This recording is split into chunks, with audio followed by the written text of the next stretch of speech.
Está começando o Delivery em Foco, um bate-papo sobre empreendedorismo, execução e resultado, com conteúdo prático, experiências reais e insights de quem vive o jogo todos os dias. 1, 2, 3, 4. Fala, jovens! Bom dia! Bem-vindos a mais um episódio do Delivery em Foco. Aqui a gente fala tudo sobre entrega, delivery. E hoje o papo vai ser com o Rafael D'Angelo, uma conversa rica sobre execução, empreendedorismo e família. Rafael é um cara que dispensa comentários, um grande amigo, conhecido, uma inspiração. Fala aí, Rafael, um pouquinho aí sobre quem é o Rafa, a história. Bom dia. Primeiro agradecer a você por essa oportunidade de estar aqui. Muito feliz por ser você o convidado, né? Porque além de ser um programa para a gente falar sobre as nossas experiências de vida, nós temos um relacionamento de mais de 30 anos, desde jovem. Então a gente acompanhou o crescimento de cada um, a evolução de cada um, as dores de cada um. E hoje a gente está aqui nessa mesa podendo dividir isso para outras pessoas, vai ser bom demais. Rafael D'Angelo é uma pessoa extremamente obstinada, uma pessoa muito temente a Deus, uma pessoa que acredita que tudo que acontece conosco tem um porém, tem um porquê, não acredita em coincidência. É um empresário, um engenheiro civil, um engenheiro por estudo e um empresário por vocação. Então, durante muito tempo a gente trabalhou como engenheiro de obra, mas a vida, a vontade e a vocação, de fato, me fez me tornar um empresário. Sou pai de 2 filhos, da Júlia, do Caio, casado com Tainara, surfista, apaixonado pelo mar e muito, muito, muito apaixonado pelo que eu faço, em entregar moradias, entregar principalmente uma nova forma, uma nova conexão de vida, que não se trata de imóveis, se trata em voltar a viver o que nós vivemos no passado. São condomínios que trazem uma convivência entre pessoas.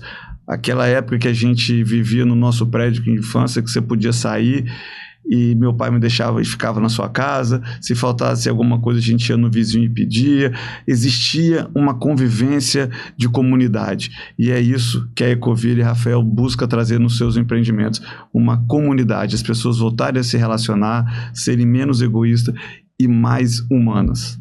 Cara, que legal. Tem até um projeto que eu idealizei, ele já acontece em São Paulo, estou colocando ele de pé aqui, você nem sabe disso, aqui em Vitória, chama Quebrada em Ação. E assim, a essência do Quebrada em Ação é fomentar núcleos periféricos, mas ela é porque eles são um grande exemplo disso, né? Que a essência do que você falou é resgatar o senso de coletividade, cara. Tipo assim, uma das coisas que eu uso no discurso lá é quantas vezes você entra no elevador de um prédio e as pessoas pegam no celular, mesmo sem sinal, só para não falar, para não dar um bom dia, sabe? E é uma coisa tão simples, né? Entender e perceber que o próximo importa e ele faz a diferença. A gente vive no coletivo, não dá para ser egoísta, né? Muito massa essa proposta, cara. Isso acho que tem uma relação direta com tudo que você está construindo, com o sucesso que está alcançando, mas por trás de tudo isso tem aí um grande líder, que eu acho que assim, o grande foco assim, da conversa é isso, né? O líder Rafael, o pai Rafael, né? Assim, como tudo isso se conecta para você conseguir construir, para você conseguir, na verdade, superar, né, diante de tudo que você já passou. E aí eu, de fato, como amigo e em um período da minha vida que você e seu pai, que eu não vou cansar de falar isso, vou ser eternamente grato, porque é uma alavanca da minha carreira profissional. Ela nasceu dentro de um escritório de vocês, que vocês assim, cederam o espaço, aquilo ali foi incrível. Pouca gente faz isso pelo próximo, né, cara? E vocês marcaram ali a minha história profissional, porque dali eu consegui trilhar um caminho, assim, acelerar o processo, né? Então, assim, essa percepção de valor, eu acho que é legal reconhecer, mas o ponto principal é esse, olhar para o perfil de liderança, o quão isso pode fazer a diferença, a relação com família e negócio, porque a gente vê muito nas conversas de boteco a separação, né, entre família e negócio. Ou eu abdico disso, ou eu tenho aquilo, e eu não consigo ver assim. Eu acho que os parceiros entenderem a necessidade de sacrifício é uma coisa, agora abdicar, eu não sei se esse é o caminho, sabe? Não é o que eu sigo, tá? Então, mas eu não sei se esse é o caminho. Isso é uma pauta assim, que eu vejo muito em você, inclusive pelos vídeos que você vem postando, eu vejo isso assim, de uma forma muito transparente, cara. Eu acho legal compartilhar isso, né? Então, assim, olhando para tudo que, para essa sua jornada, como você coloca assim, essa relação de como ser um líder, né, para percorrer isso, para superar os obstáculos, as intempéries da vida, os desafios do mercado e preservando né, a família, o lar, né, cara? Você falou uma palavra no final, o lar, né? Eu lembro que há muito tempo atrás uma pessoa entrou na minha casa e falou assim: pô, Rafael, eu sinto que isso aqui é um lar. E lar é diferente de casa, né? Lar é um ambiente realmente que passa amor, que a pessoa se sente bem recebida, que ela se sente confortável naquele ambiente. E eu também nunca acreditei que trabalho é uma coisa, família é outra.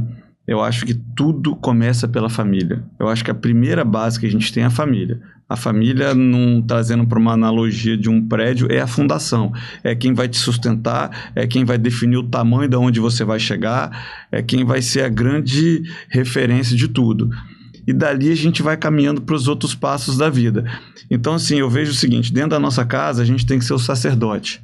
É o cara que vai trazer a provisão, é o cara que vai trazer a direção, é o cara que vai trazer valores, conceito. Obviamente, não eximindo a esposa, porque a esposa e nós somos a mesma.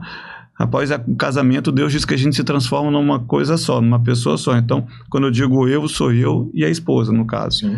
Então, nós somos os direcionadores dos nossos filhos. É quem vai passar valores, direção, ensinamentos. E essa mesma visão de sacerdote a gente tem na liderança do trabalho. E eu vejo que a base de um bom líder começa pelo amor. A gente tem que amar as pessoas e amar o que faz. Sem amar a pessoa, você não se põe no lugar dela.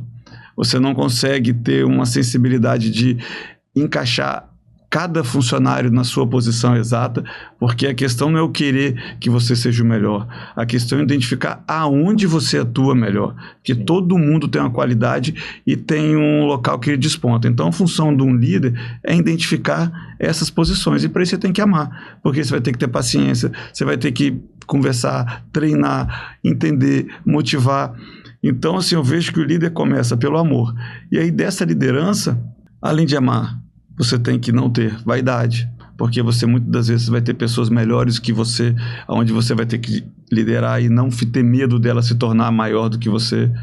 Porque a analogia que eu vejo de um líder que eu falo com as pessoas é o seguinte: a gente é um comandante de um grande navio. E o comandante de um grande navio, ele não está fazendo o barco andar, ele só está dizendo qual é a velocidade que nós vamos navegar, para onde a gente está indo e como a gente vai. E numa crise, é o primeiro a dizer como nós vamos reagir à crise, freia o barco, aumenta a velocidade, muda a direção.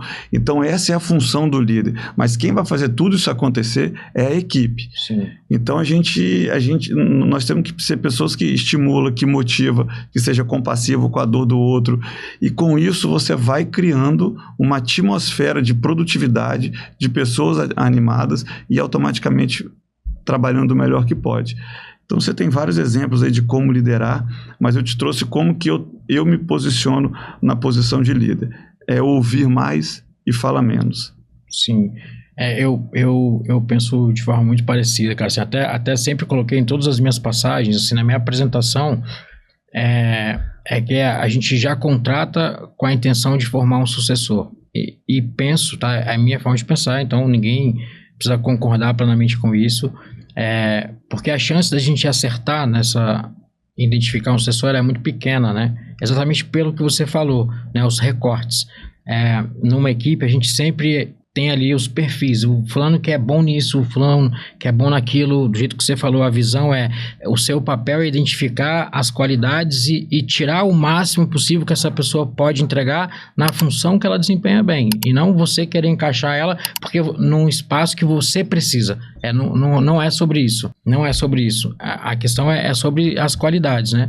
Então, assim, eu sempre contratei com a intenção de formar um sucessor.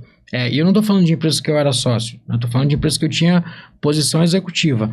E não chegou a acontecer isso, mas, cara, se... isso eu falava, né? Se algum desses que eu contratei, eu consegui formar ao ponto de que ele ficasse melhor do que eu, cara, sinal, e eu vou falar palavrão, sinal que eu era bom pra caralho. Porque eu consegui formar uma pessoa que é melhor do que eu, e eu vou nivelar por cima, a régua é alta. Então, assim, porque eu falo assim, fácil é ver o que eu faço, difícil é entender o tamanho do sacrifício que eu emprego para as coisas que eu quero entregar e executar. Então, a régua fica alta, sabe? Eu sou muito exigente com as coisas que eu pego para fazer, então não tenho hora. Então, se eu tiver que trabalhar 15 horas, 16 horas, não estou falando que é certo e tampouco que é errado. Eu sou assim. Então, assim, se eu fosse nivelar por baixo, ficaria mais difícil ainda. Então, os caras, acho que a pegada é essa, assim, o papel do líder, e que a gente lá embaixo vai falar de uma forma bem objetiva sobre esse tema liderança, sobre equipe, né, a relação liderança-equipe, mas eu tenho uma linha de raciocínio muito parecida com a sua. E isso a gente consegue ter os seguidores, né, cara? Assim, não é pessoas que gostam de você e te idolatram, elas acreditam no seu projeto. Amam aquilo, né? Compram o propósito, né, cara? Exatamente. E a gente fala, tem muita gente que a gente vê isso muito, né? Fala de visão, né? As pessoas falam muito de visão. E pouca gente sustenta a execução. E você é um cara de execução, né? Assim, pelo que eu sempre acompanhei, na sua leitura, o que separa quem fala de quem faz? O que fala de quem faz? Geralmente quem faz não fala muito. Geralmente quem fala muito faz pouco. Eu vejo que a grande diferença disso daí é a visão. Porque quando você vê, mesmo que não esteja executado, mas quando você tem um plano de futuro muito nítido na sua mente, você acredita naquilo e você faz. Mesmo que aquilo dure 1, 2, 3. Então, quando você não tem uma visão clara de onde você quer chegar, aquilo faz você ficar falando porque sua rota vai ser alterada o tempo todo. Então, eu acho que uma das grandes características dos líderes é visão. É ele ter uma visão de futuro e ele perseverar naquela visão. Isso não quer dizer que ele vai fazer sempre igual, ele vai ajustar conforme o tempo, conforme a economia, o mercado, mas ele sabe exatamente onde ele quer chegar. Eu sempre falo de um exemplo que eu acho muito sensacional sobre visão e perseverar, que tem vários casos, mas que foi o Noé. Noé, quando foi demandado para fazer uma arca, ele ficou 100 anos fazendo uma arca. E não chovia, e as pessoas chamavam ele de doido.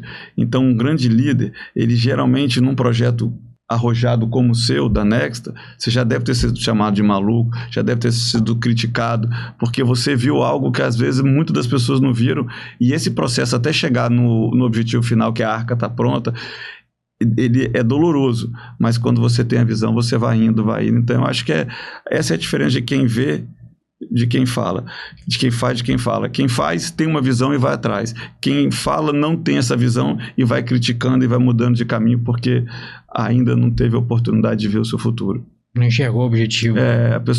Eu vejo que muitas das pessoas não chegam aonde querem porque a grande maioria não sabe aonde querem chegar.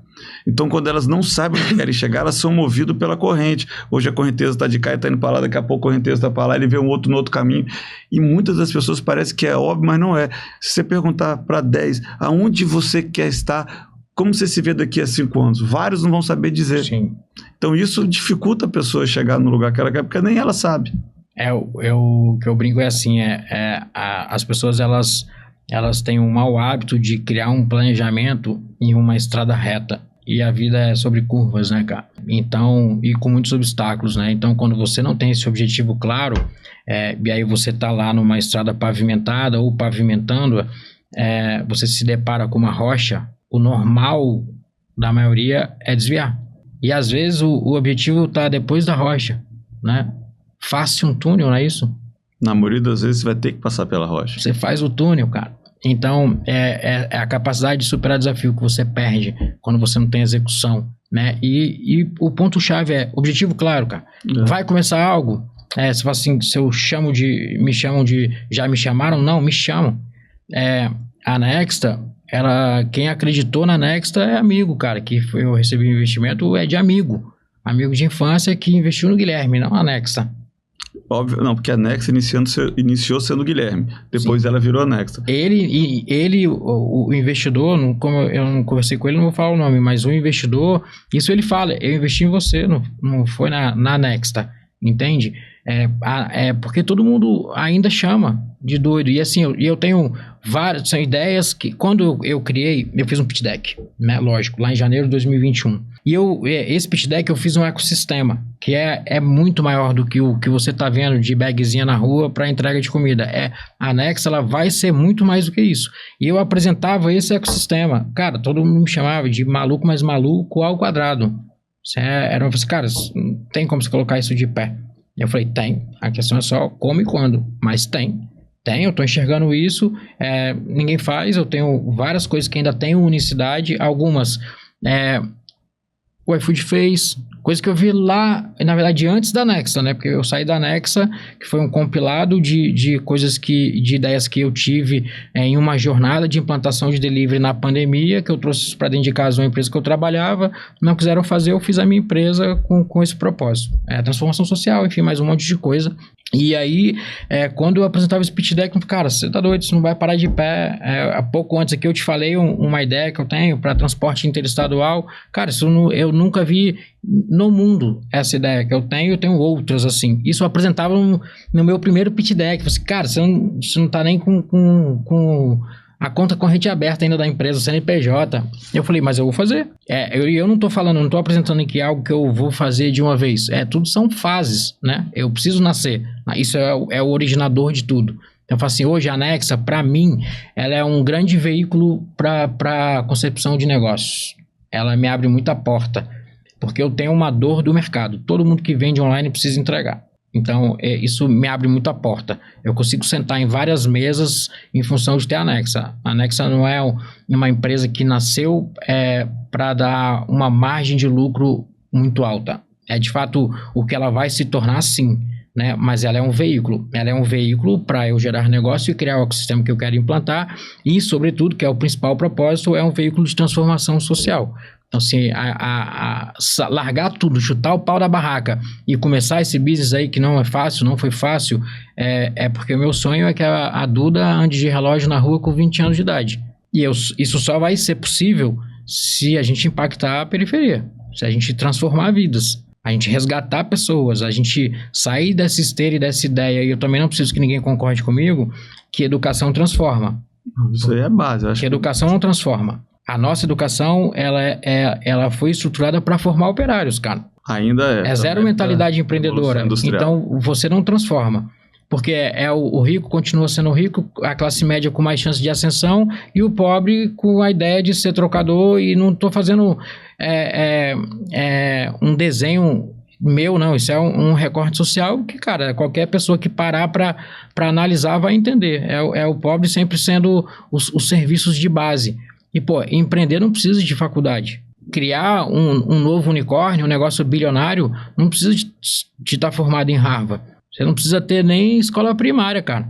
Você precisa ter uma boa ideia, mentalidade empreendedora e a capacidade de desenvolver a liderança para que você consiga ter as pessoas certas e desenvolver um bom negócio. E hoje, mais fácil ainda, porque hoje você monta uma empresa sozinho dentro da sua casa com um computador e uma internet, cara. Então, é sobre mentalidade. O conhecimento transforma, que é uma coisa diferente, educação e conhecimento. Quando eu falo educação transforma, tem gente que fica bravo. Você está falando para ninguém estudar? Não estou falando isso, porque a escola ela tem o seu papel, que é a questão de coletividade, de fomento de interações, é você aprender a conviver, você aprender com vários desafios, até regras, então assim, metas, né? Então aquilo ali é um negócio, tem parte daquela essência ali que você vai usar na empresa, mas não é a educação em si. Hoje, cara, assim, não faz assim essa diferença, sabe? Agora o conhecimento não. O conhecimento empreendedor, cara, se fosse para fazer a diferença, a gente teria que ter contabilidade na escola, direito civil, direito penal, direito administrativo. Isso não é matéria de faculdade, cara. Isso é matéria existencial, é condição, noções sabe? Básicas. Noções básicas. Aí a gente formaria empreendedores. Agora interessa pro sistema. Entende? Então o conhecimento transforma. E a Nexa é muito sobre isso. Então ninguém me chama de doido até hoje, cara. Quando eu começo a falar assim, não sou doido não, eu vou fazer. E as coisas começaram a acontecer Então, assim, o porquê de quando eu nasci, quando eu criei a empresa, cara, assim, o principal, que era o que eu queria ser, você é maluco, cara, você vai demorar demais para isso. Eu falei, mas não é sobre tempo. Eu não tô... Sobre o propósito. E a jornada eu sei, cara. Eu confio no Pai. Ele pavimenta a minha estrada, cara. Eu só vou desbravando, mas ele pavimenta pra mim. É isso aí. Então, com todas as dificuldades, cara, eu sempre saí e não tenho explicação pra conseguir superar todos os desafios que eu já passei com a Next e antes dele. Quem não acredita em Deus, cara, eu não tenho o que dizer sobre isso. Mas eu acredito e eu não tenho outra explicação, sabe? Família, lar... E ele tá ali, cara. Então, assim, é tudo que é ele, sabe? Eu acredito muito. Tudo vem dele. Então, cara, você tem o objetivo claro, você tem a visão e a capacidade, e sem esquecer a execução, cara, confia no Pai, põe na mão dele e segue. É isso aí. Segue um objetivo, independente do caminho, né? Isso, independente do que você vai ter que ajustar no caminho, mas você não pode perder o foco. Mas a pegada é essa. A gente acredita em coisas bem parecidas. Sem romantização, né, sobre empreendedorismo. Na prática, qual foi a verdade mais dura que o empreendedorismo te ensinou, Rafael? Rapaz, nossa, foi muita coisa. Eu aprendi na marra, né, na dor. Aprendi sofrendo. Mas o que o empreendedorismo na prática me ensinou? Me ensinou a ouvir mais. A gente, quando é novo, acha que a gente tem as ideias, vai dar tudo, depende só da gente, então a gente tem que ter mais gente por perto, a ter boas pessoas no entorno, a separar as mesas que você senta, porque quando você carrega alguma coisa, alguma ideia boa, dependendo da mesa que você senta, aquela ideia não vai para frente ou vão te aproveitar daquela ideia. Então, ter essa sabedoria de aonde colocar essas ideias, ela é muito importante também para que seu plano não seja frustrado ou não seja tomado. O empreendedorismo me ensina na prática que você precisa ter uma educação financeira. Não adianta só pensar em fazer, e a gente não aprende isso na escola sobre educação financeira. Às vezes a gente aprende com o pai uma mesada, algo que inicia, mas nós precisamos ter algumas disciplinas dentro da empresa, não misturar pessoa física com pessoa jurídica, não achar que é tudo a mesma coisa, porque isso não é, a gente tem que ter equilíbrio. Mas, cara, são tantas coisas, mas assim, eu vou te falar que o que mais me ensinou a minha dor empresarial foi começar pela dor do próximo e não pelo meu achismo. Nunca começar um produto imobiliário pelo que eu acho, pelo que eu acredito, e sim pelo que o mercado está pedindo. E pelo mercado está pedindo, você tem que estar de ouvido aberto, tem que estar conversando, tem que estar na ponta, tem que estar sondando, tem que estar atualizado, para que eu não lance um produto que é o que eu acho que vai vender, para sim porque você está querendo, porque você que é meu cliente, não sou eu. Então, é difícil eu resumir o que empreendedorismo me ensinou, mas diante de tudo foi ser mais sábio, ser mais ouvinte, ser mais humilde, ser mais participativo, e entender que eu preciso de pessoas para eu crescer. Perfeito. Existe uma imagem muito vendável do empreendedor como alguém livre, né? Visionário, inspirador. Mas por trás disso existe pressão, risco, cobrança e solidão. Como você enxerga esse contraste? Eu já enxerguei assim, de você realmente é muito sozinho, mas quando você começa a desenvolver modelos de negócio onde você vai trazendo parceiros, você começa a ter uma mesa de decisões, isso é muito importante, dependendo de como tiver seu negócio. Mas o que eu vejo que me dá prazer é o desafio. Então, o empreendedor tem que gostar de responsabilidade, de desafio, de tomar decisão. Ele tem que gostar disso daí, porque ele, no final das contas, é o que vai definir se o barco vai para frente, vai para o lado, não vai, mesmo que ele esteja sozinho. Ele vai ter que tomar uma decisão. Sim. Então, a pressão, ela existe dependendo de como você coloca a responsabilidade sobre aquela decisão que você tem que ter. A gente pode dosar a pressão. Essa pressão é muito relativa. Você pode estar com um problema grande e aí transformar aquilo numa pressão, mas você pode olhar aquele problema grande como uma possibilidade de uma solução, como um processo para você crescer, como alguma oportunidade que você não esteja vendo. Então, tudo depende de como a gente vê, qual é o nosso ponto de vista sobre o processo que a gente está passando. Então, eu aprendi a lidar com a pressão de uma forma muito, muito edificante. Então, hoje eu já não me sinto tão pressionado.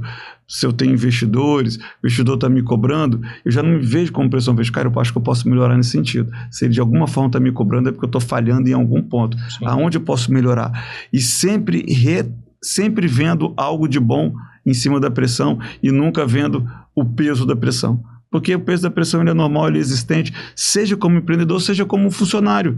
Você tem uma pressão na sua casa, na sua família, no seu crescimento. Então sempre vai existir pressão. Tá vivo, tem pressão. Agora, como eu vou encarar essa pressão é que vai fazer toda a diferença.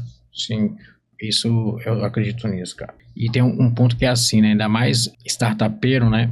Aonde há problema reside a oportunidade, cara. Sempre. Sempre vai ser assim. Então, se você foge dos problemas, é bem provável que você esteja descartando a oportunidade que você tanto busca. Assim, o que pesa mais, cara, na seu ponto de vista, assim, o que pesa mais pro empreendedor é tomar uma decisão ou ter que sustentar uma decisão tomada? Boa pergunta, hein? Eu acho que tomar uma decisão se trata de você ter dados. Manter uma decisão se trata de você não ser orgulhoso. Perfeito. Então, se você tem dados para tomar, não tem, é uma parte muito difícil. Mas se você tomou e percebeu que errou, só vai ser difícil a mudança de rota se você for orgulhoso. Às vezes a gente nem percebe que é orgulhoso, porque eu acho que o orgulho é um dos sentimentos mais ocultos que existe. A gente às vezes tem sinais de orgulho que a gente acha que orgulho é só não falar com a pessoa, achar que é metido. Tem várias outras coisas que são sintomas de orgulho. Então, mas eu acho que se você tem isso resolvido, da possibilidade de você ser passivo de erro, de você poder mudar a sua rota no meio do caminho, eu acho que tomar a decisão é mais difícil do que mudar a decisão, do que persistir na decisão. E às vezes, eu faço nem só pro erro, né? Às vezes você toma a decisão certa, porque tem uma coisa que são variáveis de um negócio, né?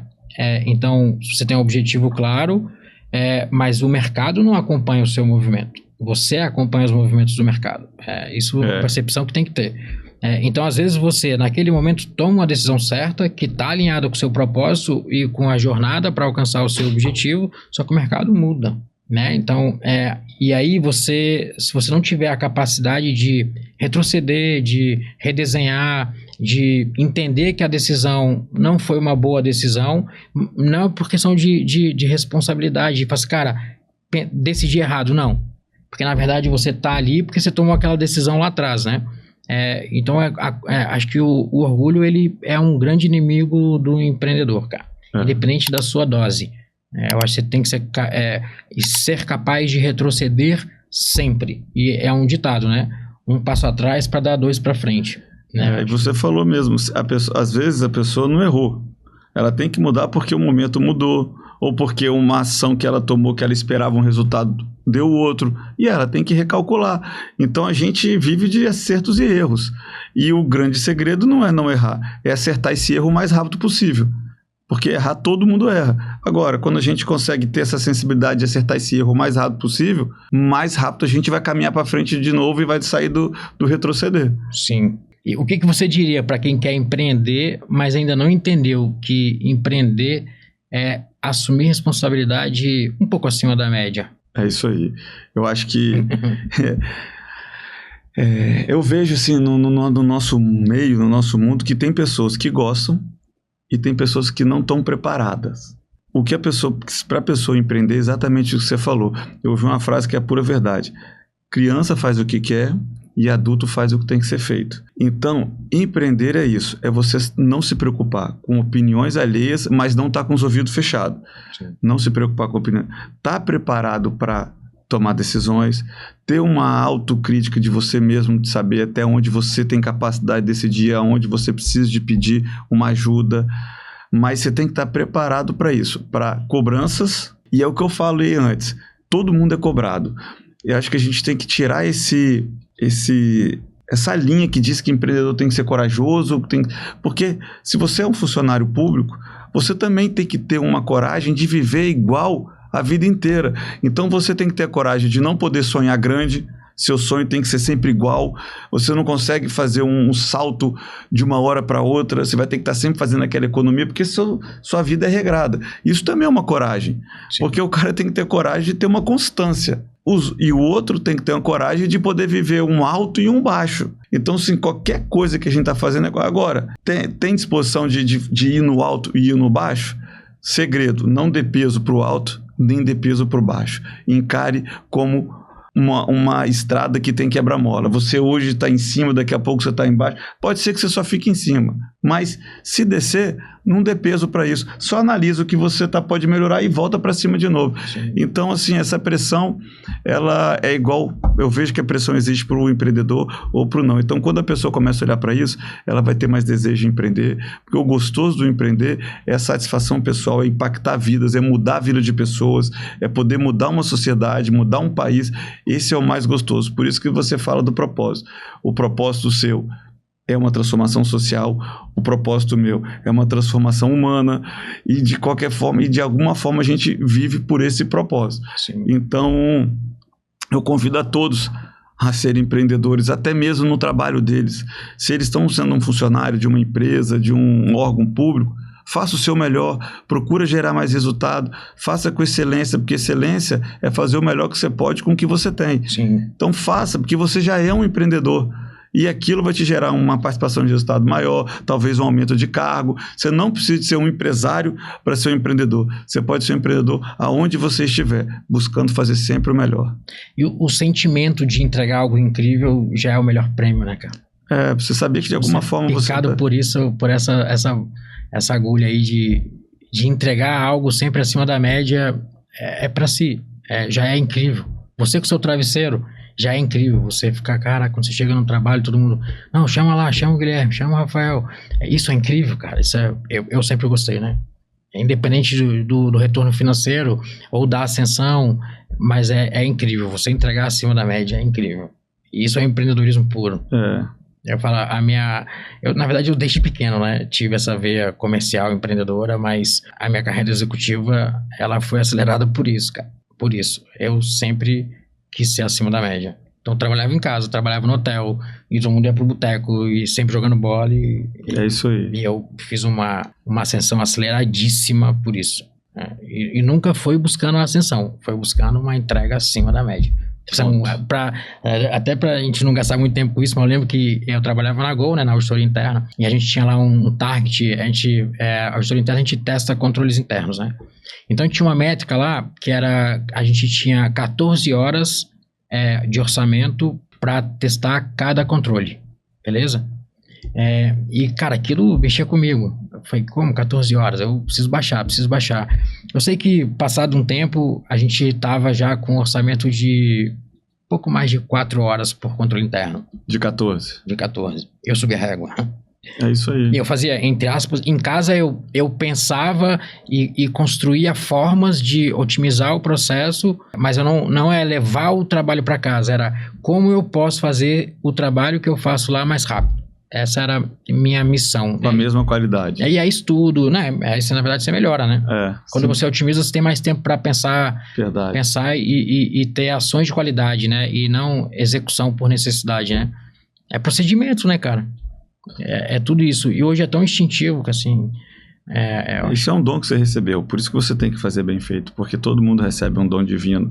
E esse é um dom que você recebeu de Deus, você usa e tem que ser transbordado mesmo. A gente não pode reter isso. Sim. Para fechar essa parte do empreendedorismo, que é a mensagem para a turma, né? Empreender não é sobre parecer ser dono, querer sentar naquela cadeira. É sobre entender que nesse momento você vai precisar responder por tudo. Sobre mentalidade de execução, né, cara? Acho que essa é um negócio que você, para mim, é um grande exemplo. Quando você escuta a palavra execução, o que significa para você? Execução, teoricamente, o sinônimo seria agir, né? Mas execução, para mim, é planejar o mínimo, mas o essencial, agir rápido e testando. Porque eu já tive momentos na minha vida, e até hoje eu batalho com alguns momentos de querer algo muito perfeito. Isso não sou só eu vejo que isso é uma coisa comum de quem quer fazer muito bem feito. Sim. e às vezes se perde muito tempo ajustando, e é o grande diferencial das startups, né? As startups, elas nos ensinaram que ela só precisa ter ideia. Vende a ideia e depois da ideia vendida, ela vai ajustando o processo no decorrer do caminho numa velocidade absurda. Então eu acho que execução é isso, é planejar pouco e agir rápido. Legal, bem objetivo. E você não sabe, mas você de fato é um exemplo para mim de execução. A tua jornada de reconstrução, que eu estava do seu lado, acompanhei, é um grande exemplo. Eu tirei muita coisa que eu carrego até hoje do renascimento da Ecovila ali, né? Quando você fazia ali essas reformas de fachada e não tinha tempo, Isso. Não conseguiu nem ir visitar o escritório que eu queria fazer uma obra, você não teve tempo, aí lá vem. Isso aí. Na primeira vez, né? Fachada, calçada, tudo que tinha. Pô. Hoje tá aí, graças a Deus. Quais são os comportamentos que mais denunciam um líder que fala bem, mas executa mal? Eu vejo que um problema do líder que eu já tive, eu não posso me eximir disso, quando eu era mais jovem, que a vida me ensinou, é achar culpado. Então, um líder nunca deve achar culpado. O líder deve sempre puxar a culpa para si e pontualmente ajustar com quem precisa de receber essa correção. Então eu vejo muita gente achando culpado o tempo inteiro, Sim. Nunca trazendo para si a responsabilidade. Eu vejo esse o grande problema da liderança, porque para você ser líder, você não é líder pelo que você tem de estudo, pelo que você estudou em Harvard ou pelo que você tem de conhecimento, você é líder pelo exemplo. Sim. A gente só lidera pelo exemplo, não existe outro modelo de liderança.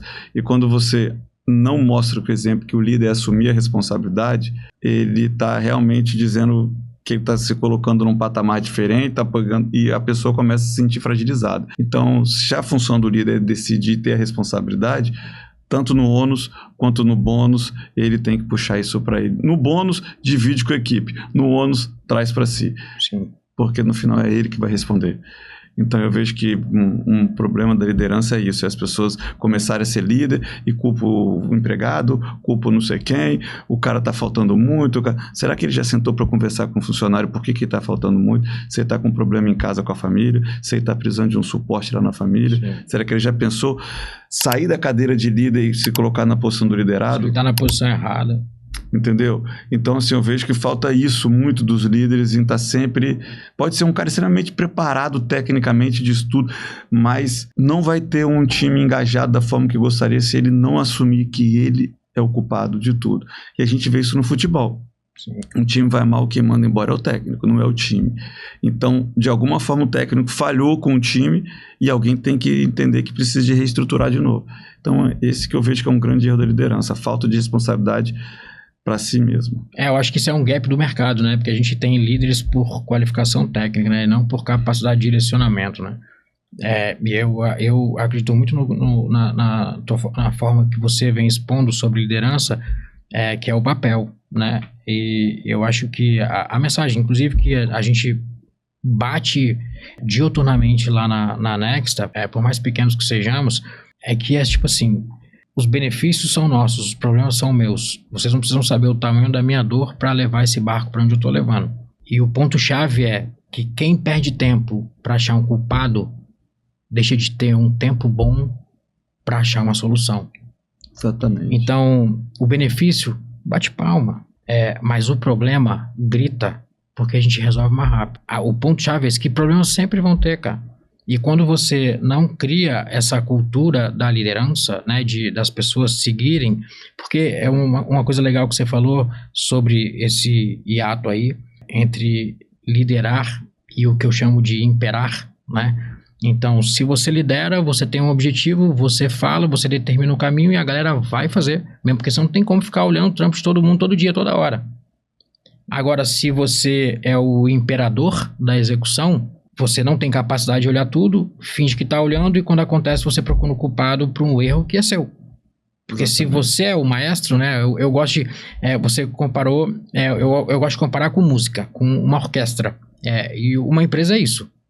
Se o cara do violoncelo entra na hora errada, quem errou? O maestro que liberou, né?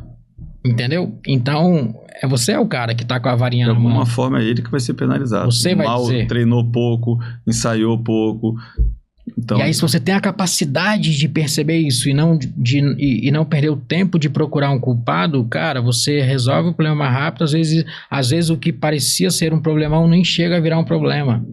Porque você reconheceu um erro e focou na solução. E é legal que quando você trata isso dessa forma, você desenvolve uma equipe que está apta e sempre pronta para resolver o problema antes de te falar. Quando vem te falar, cara, já está resolvido. Fizemos isso, beleza. Às vezes nem tão certo, mas porque beleza. Eles começam a perder o medo de errar, porque eles sabem que se tiver um erro, você tá junto com ele. Isso aí. Entendeu? É exatamente você tá isso. Você não tá podando, né? Ou não tá culpando, porque quando você culpa, a pessoa se sente com medo de errar, começa a ficar mais receosa em tomar alguma atitude que talvez seja fora do que tá combinado. Eu falo assim, a minha área na Grant Thornton lá era riscos, né? E eu falo assim que o maior desafio da cultura, né, que é a implantação de cultura, é essa visão. Tipo, sabe, de até onde eu posso, o que eu não posso, a liberdade. Porque você não quer formar, você tem que ter liberdade. E sai dessa de confia plenamente. Tem que confiar desconfiando, cara. Mas tem que confiar, tem que dar o direito ao erro. Porque quando você tá monitorando, um erro, cara, assim, ele vira um problema, mas o problema faz parte do game. Então o desafio da cultura é isso, porque a cultura do tamo junto, que é o que eu mais via nas empresas, isso me incomodou, foi inclusive dos motivos que me fizeram largar tudo, que era um trabalho que para mim virava relatório de gaveta, sabe? Eu fazia e nada funcionava, porque a cultura do tamo junto é uma palestrinha por mês, às vezes semestral, às vezes anual, o hashtag tamo junto e tá tudo bem, uou, galera, aí todo mundo grita, o melhor time, só que no final, cara, o departamento financeiro não gosta da contabilidade, que não gosta de compras, que não gosta de operação, como? Se é um corpo humano aquilo ali, né? Um depende do outro, né? Então, a cultura pra mim fica forte quando você tem essa essência da liberdade, sabe? Cara, liderar hoje pequenos ou grandes empresas, o líder, você na Nexta e eu na Ecovilla, eu entendo que se a empresa é pequena, essa proporção ela vai variando, mas nós temos que gastar mais tempo com a pessoa e menos com o processo. Ficar fiscalizando não é o nosso trabalho. Nosso trabalho é trabalhar com as pessoas, é gastar mais tempo com as pessoas. Eu li uma vez um livro sobre liderança que falava exatamente isso, que os grandes líderes das grandes empresas gastavam 80% com pessoas e 20% com processo. Então, 80% do tempo que a gente que é imediatista, as pessoas normalmente, principalmente brasileiras, são imediatistas. Ela quer o resultado. Te treinei esse mês que vem você já tem que dar resultado. Sim. Te treinei 2 meses, já tem que estar dando resultado. Mas não, eles nos ensinam que a gente tem que ter nosso tempo como líder, já que é para extrair o melhor de cada um, nós temos que estar com as pessoas. Sim. É o tempo inteiro capacitando, conversando, batendo papo e criando rodada de negócios interna para que você possa, de fato, inserir a sua cultura e aprender a cultura de cada um também para que você possa entender. Então eu vejo que a gente ainda tem muito operacional no sangue. Eu vejo ainda grande parte dos líderes de médias e pequenas empresas ainda muito na pequena o operacional faz parte, mas já tem 1, 2, 3, comece a equilibrar, passando uns dias, um dia por semana conversando, sai da rotina e vai conversando, vai conhecendo, deixa a pessoa falar, que se a gente fizer isso, cada vez mais a equipe começa a virar mais independente e você começa a virar mais estratégico. Sim, eu acho que isso tem uma relação com a nossa estrutura educacional, né? A formação de operários, né? E é formado para pensar fora da caixa. Como você lida com o tempo entre plantar e colher? Porque muita gente desiste exatamente nesse intervalo aí, né?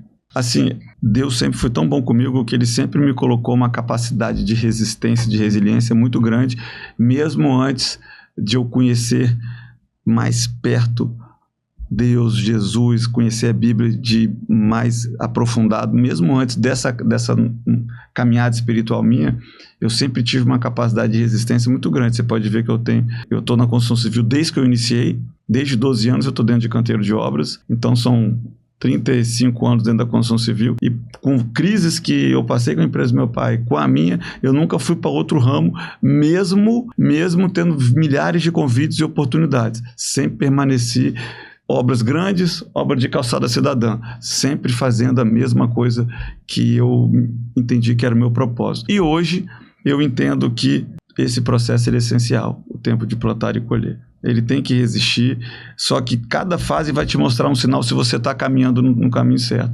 Então, se você plantou a semente, daqui a pouco ela vai dar o broto, ela vai dar a folha, ela vai crescendo. Você vai ter que esperar dar o fruto. Só que se você estiver caminhando certo, você sempre vai ver uma mudança no estágio, de forma que vai te manter motivado no trajeto. Então, eu acho que o plantar e o colher ele é necessário, mas se tiver caminhando correto, você vai ver os frutos, não no seu tempo. Sim. No tempo do fruto. A pergunta é assim de propósito, né? Entre plantar e colher existe um processo, um vácuo aqui de tempo muito grande, que é onde você precisa aprender a cultivar, né? É tudo que a gente está falando, né? E no começo ela está debaixo da terra. E se você não cultiva... No começo você não vai ver resultado, no começo você não vai ver nada, você vai perder, vai achar que não tem ninguém vendo ou que não está acontecendo nada, só que ele dentro da terra a raiz está indo para baixo, a raiz está indo para baixo, até aparecer para cima. Então a gente tem que aguentar o processo, porque o início, geralmente, você fica no anonimato. Sim, é bem por aí, felizmente. Existe... Não, na sua visão, qual é o maior sabotador da execução? Ego, ansiedade, distração, falta de processo ou falta de coragem? Para mim é a perfeição, que é o ego.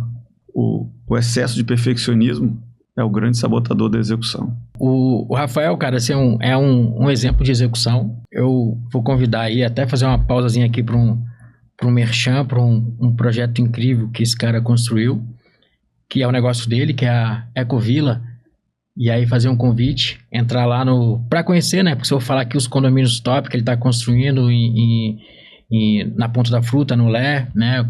Focado em convivência, como ele falou no início, mas visita a página dele lá no Instagram, é @ecovila.construtora. Bacana demais. Ecovila. Sua futura residência. É isso aí. Vamos aqui falar um pouco de entrega, cara. A gente gosta muito dessa ideia de delivery, né? Então... não só como logística, né, como eu te falei, mas como capacidade de entregar mesmo. Para você, o que significa ser um líder que realmente entrega? Entrega tem muita coisa, né? Entrega, você pode entregar valor, entregar mercadoria, entregar uma residência. Eu acho que líder que entrega é um líder que tem valor. Assim, então é uma pergunta meio complicada. O que é um líder que entrega? É aquele que... Qual que é a minha mensuração se eu estou entregando ou não? É a satisfação do cliente. Sim. Então, essa é a primeira mensuração se a gente entrega ou não, é o feedback do teu público. Assim nós vamos descobrir se a pessoa entrega ou não, porque você pode fazer muita coisa, mas entregar pouco. Sim. No meu caso, na construção civil, você pode fazer muito prédio e não ter uma entrega realmente de valor. Então, você faz, mas não entrega. Então, eu acho que uma forma da gente mensurar a entrega é a satisfação do seu cliente. É o valor. É o valor. E aí a relação direta, olha pra você ver. Em um mundo cheio de... A gente tá, né? Num mundo cheio de promessa, de marketing, todo mundo vende o lifestyle do super bem sucedido. Então, assim, a gente tá... Promessa, marketing e performance de imagem. Como construir uma cultura de delivery, de entrega de resultado? A entrega de resultado, ela se baseia numa transparência, né? Hoje tem esses compliance, mas mesmo antes disso, você tem que ter uma transparência, um canal de relacionamento com o seu cliente. Isso na parte da ponta. Dentro da sua empresa, você vai ter os seus métodos de indicadores, o seu BI de alguma forma, mas eu acho que é o cliente que vai te dar esse resultado aí, se você está entregando, se você está tendo resultado. O diagnóstico tá na ponta final, né? Tá na ponta final. Dentro de casa é analisar dados e valorizar pessoas. O que vai te transformar numa empresa de sucesso e de valor é o cliente, não é a gente. Sim. Então a gente tem que estar sempre analisando o cliente. O que você acha que mais compromete entrega dentro de uma empresa? Desalinhamento, falta de clareza, liderança fraca ou ausência de método? Falta de entrega, se for dentro da empresa, na parte operacional da empresa, é falta de processo. Se for na ponta, uma entrega para o cliente, eu acho que é a falta de clareza. Eu acho que é a falta de mostrar o que realmente é uma entrega. O que você está entregando, qual é o valor da sua entrega, então é uma falta de clareza. Isso para a ponta. Para o operacional é falta de processo. Se não tiver processo, a coisa vai ficar o tempo todo batendo cabeça. É a mesma coisa que você sair no seu carro para ir para outro lugar e não usar o GPS. Você vai ficar batendo cabeça até chegar. Se você tem um processo definido, fica muito mais fácil você chegar no seu resultado. Perfeito. Liderança, família e estrutura emocional, cara. Um ponto fundamental. Não existe grande liderança sem base emocional. Qual é o papel da família? E aí é pro Rafael, qual é o papel da família na sustentação do seu eu empreendedor? É aquilo que eu falei até mais cedo. Para mim, a família é o que me motiva. É o que me faz ser cada vez melhor. É o que me faz ser cada vez mais... me evoluir mais. Mas eu vou te falar assim que a minha família tem um outro ponto que me faz ser um profissional de qualidade, é o temor a Deus e a família. São os dois links que eu tenho que fazem esse link. A família me motiva e Deus me cria o temor, me cria o amor. Então são esses dois vínculos aí que fazem eu ser o meu grande direcionador da liderança. E como equilibrar ambição, responsabilidade, crescimento e presença familiar? Como equilibrar família, trabalho e dinheiro. Mais ou menos isso. A ambição é ganhar o dinheiro. Eu acho que isso tem fases. Quando você está começando um negócio, é aquilo que você falou. Você vai ter um momento que você vai trabalhar 15 horas, vai ter um momento que você vai ter que sacrificar a família pelo aquele seu objetivo, seu propósito maior, mas depois de um tempo o jogo começa a virar. Então, quando você tem um relacionamento bem transparente com sua família, e principalmente vocês têm momento de qualidade, que tem muita gente que pode ter equilíbrio, mas está dentro de casa no celular, está dentro de casa na televisão, está dentro de casa falando com outras pessoas, e mas não está. Então, às vezes você pode ter 15 horas de trabalho de segunda a sexta, e ter um sábado e um domingo presente com a tua mulher e com a tua filha.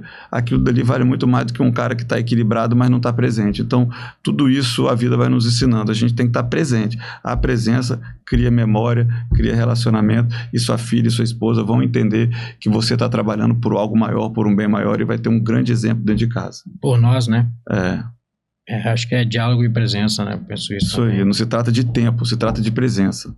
É isso aí. O que um líder aprende dentro de casa que depois ele carrega pro seu dia a dia na empresa? Eu falo assim, como pai. O que você aprendeu como pai?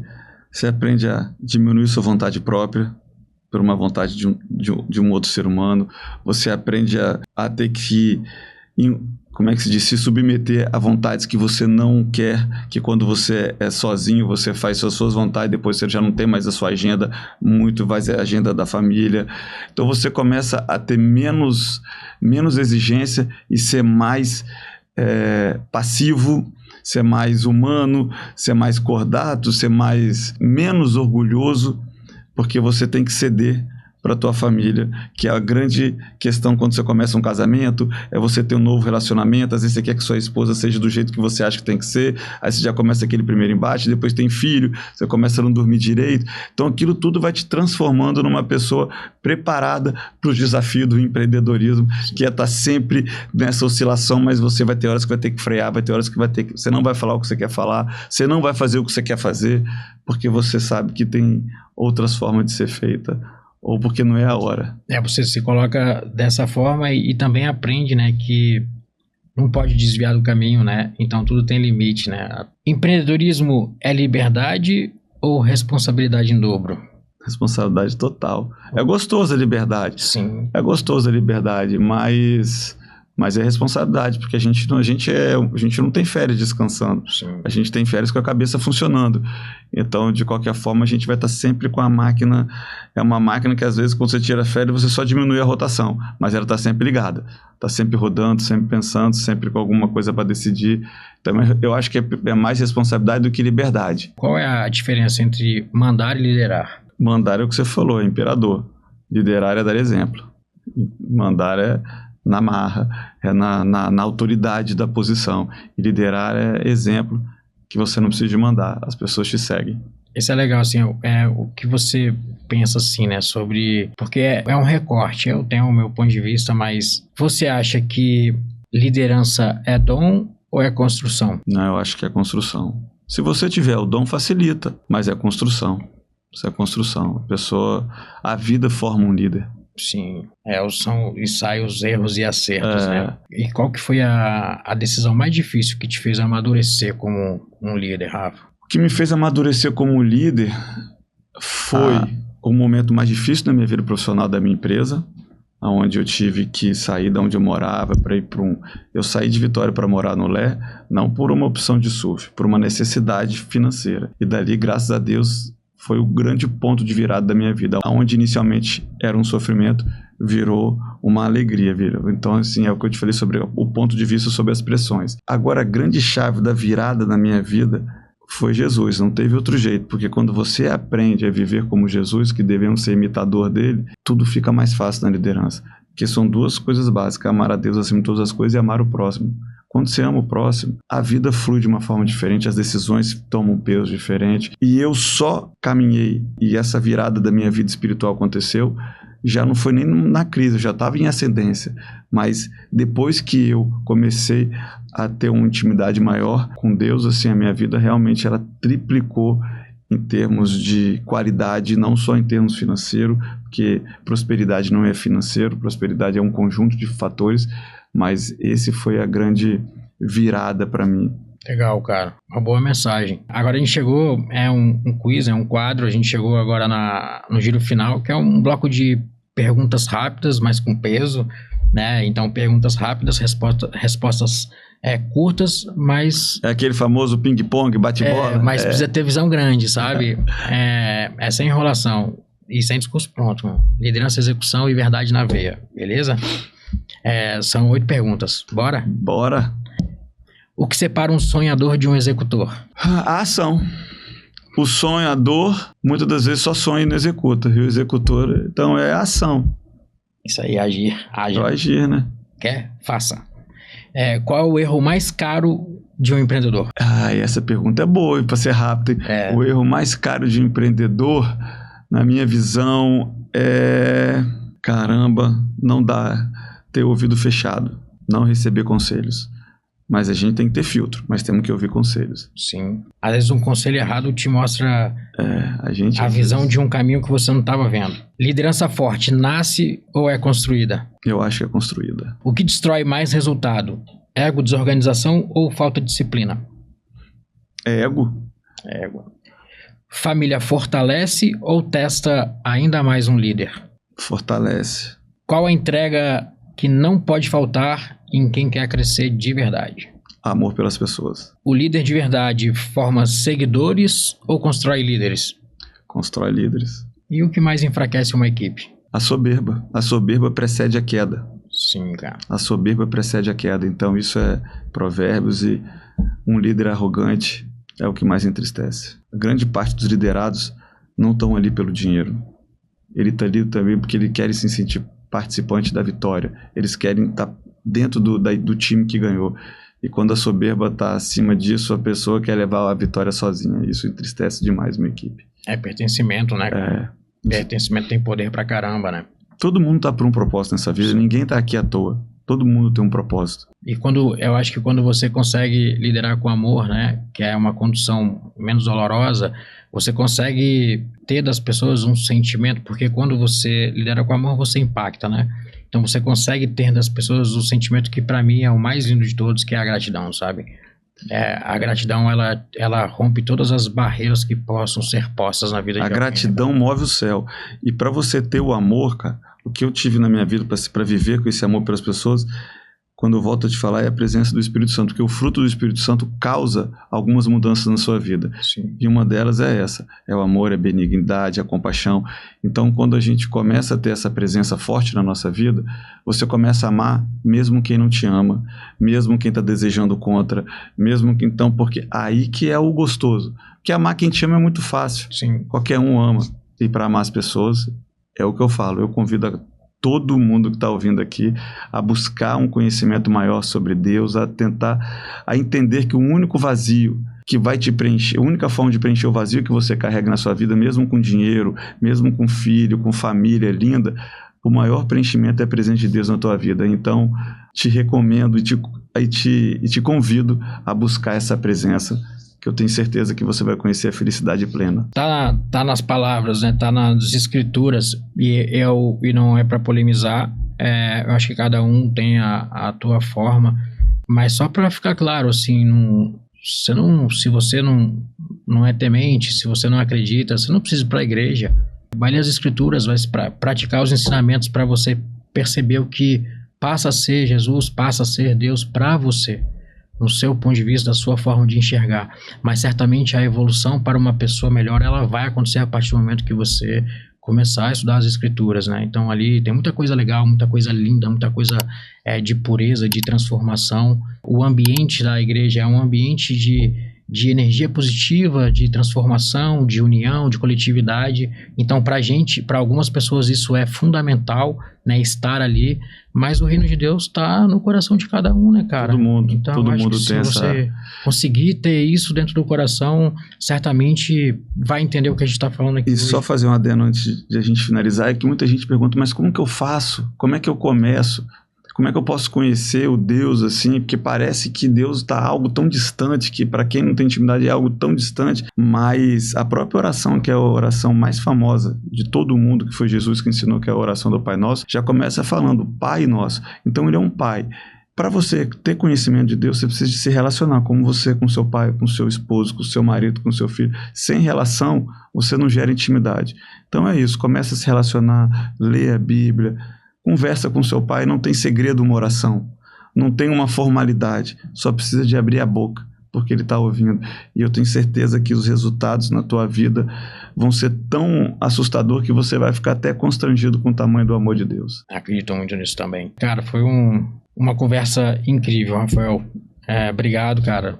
Hoje, de fato, ficou claro que sobre empreendedorismo, né? A verdade mesmo é que não é discurso, é sobre execução, é sobre sacrifício, é sobre edificação, sobre a importância e o papel da família no que a gente constrói. Então, compartilhamos da mesma visão. Eu falo que se não tivesse a minha esposa, eu não seria o que eu sou, não estaria onde estou e certamente já teria mudado os meus rumos, muito embora algumas vezes ela tenha colocado condições para eu seguir outro caminho, né? Pela minha história, pela minha capacidade, seria mais fácil estar trabalhando para alguém hoje, mas independente da vontade dela naquela época, olhando para o conforto que ela buscava, para o imediatismo, cara, ela nunca largou minha mão. É isso aí, eu já percebi isso. E, cara, assim, eu fui despejado, morei no escritório durante um tempo e, cara, minha esposa ficou ali do meu lado, assim, sabe? E foi uma fase, assim, muito difícil. Eu achava que ela fosse me largar, mas eu não ia largar o sonho grande ali. A vida inteira eu fiz pros outros, eu queria fazer o meu e, cara, se eu cometi muitos erros, né? Então, se não tivesse, cara, a família, a capacidade de edificação de uma mulher sábia, cara, assim, ela é incalculável. Ela né? É incalculável. A sua esposa merece realmente um lugar especial. É o grande combustível, cara, assim, hoje é a pessoa que mais vibra com tudo.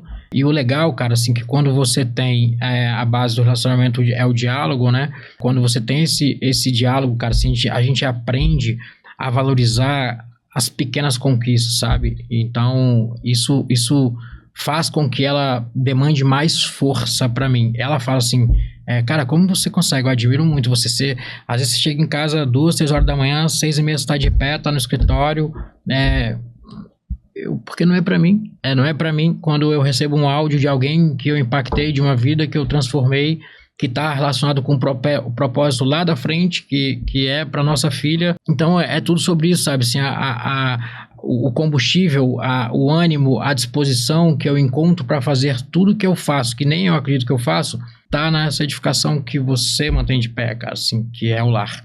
Isso aí. Então tem gente que fala assim, a Fabíola trabalha para mim, então assim, ela cuida da Maria Eduarda, cuida da nossa casa, e tem gente que menospreza, né, que diminui o tamanho que é isso, né, então assim, ainda mais nos discursos atuais, né, sobre a mulher ficar em casa, empoderada, cara, ela é gigante, ela é maior que eu, É o trabalho mais difícil que tem. Ela tem um trabalho mais difícil e a responsabilidade maior. 2 dias na função dela, ver se você aguenta. Cara, e valorizo muito isso. E ela é maior que eu, cara, assim, sabe? Porque é a grande guardiã da coisa toda. Eu sou o cara que vou pra rua romper arame farpado no peito, mas ela é a gigante, cara, assim, porque eu tô lá assim, porque ela tá atrás segurando o rojão e me dando a segurança. O homem vai na frente e a mulher vai atrás escorando.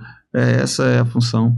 Entendeu? Quando a mulher quer passar à frente do homem, as relações começam a ter problemas. Ou quando o homem não quer se assumir, que é uma coisa que tem acontecido muito, é o homem não assumir a posição dele de liderança, começa a ficar atrás da mulher. Isso também vai dar problema na relação, porque a gente tem que estar na posição que Deus colocou. O homem vai na frente, não é porque ele é melhor, porque ele foi preparado para aquilo, a mulher vai dando toda a sabedoria por trás, segurando, escorando, e é assim que eu creio, não é uma regra, isso eu me baseio no que a Bíblia me ensina, mas eu vejo que casamentos assim são muito mais duradouros do que quando as posições se invertem. Eu vou assim, acho que ninguém é obrigado a concordar em praticar, mas falo assim, estamos dando certo, né? Independente dos tamanhos dos desafios que ambos já passamos, as digníssimas estão ali, a família está unida, temos filhos educados, bem formados, bem estruturados, cara, assim, então com sapiência, que tem a crença. Então, eu acho que se você tem exemplos, né, não custa testar o convite, né? É isso aí. De conhecer e praticar, cara, porque no final, quando você fala de praticar coisas boas, não existe algo diferente para você colher que não coisas boas. Então, perder não vai. Entende? Você já viu alguém plantar manga e colher goiaba? Não tem como, né, cara? Você vai colher o que você plantar. Não tem jeito. Cara, foi incrível. É isso. Então é muito mais do que empresário, é família, né? É isso aí. Eu acho que isso aí é o que nos movimenta. Cara, obrigado. Acho que aqui a gente deu... Amém, foi uma honra. Recebemos todos uma aula de princípios e responsabilidade. Dividimos. Fica aí o convite para um próximo.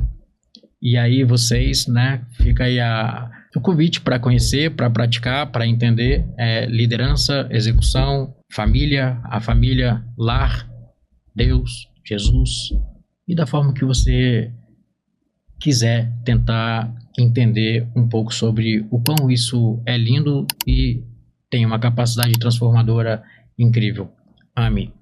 Agradecer aí o Cindy Bares, né, que foi o nosso grande impulsionador aí, que deu o pontapé inicial e sempre está do nosso lado. A Nexta Delivery, minha filhotinha, e a Ecovila, um projeto lindo que vem entregando construções maravilhosas. E aí ficou o convite para conhecer o Instagram. E, cara, a gente não falou, mas deixa o seu @ também, né?